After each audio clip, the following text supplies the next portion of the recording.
तो स्वागत बा रउरा के फिर से हमारा नया ब्लॉग में। सीन हम पहुंच गइल बानी कंपनी में।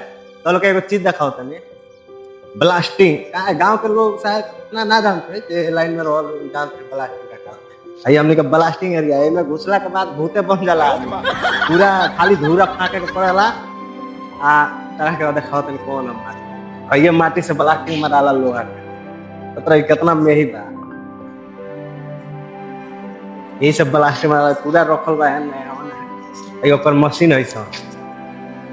अरे अरे मशीन बा वो कर है वही में डालाला मटिया हो धान कुटिया खाने बा ओकर बाद सब पाइप द्वारा का माराला उतारता उड़ेला भाई। 2 दिन रह जाइबा तो भाई बुला देबा का भाई। बहुत माने खतरनाक काम बा भाई ब्लास्टिंग।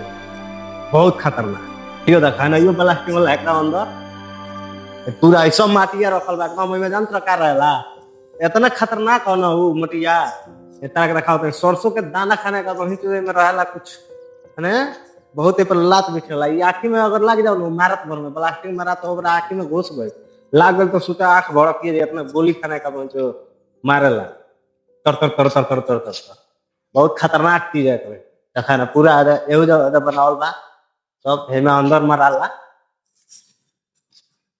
चलो आज के खातिर फिर इतना मिलत आदमी फैन अगला ब्लॉग में तनी कमेंट में बताइयो भाई का कहलो ई देखले बड़लो ब्लास्टिंग वाला। हम तो माने अपना इंडिया में रहनी इतना देखलो तो देखलो ये कमेंट में बताइयो लो।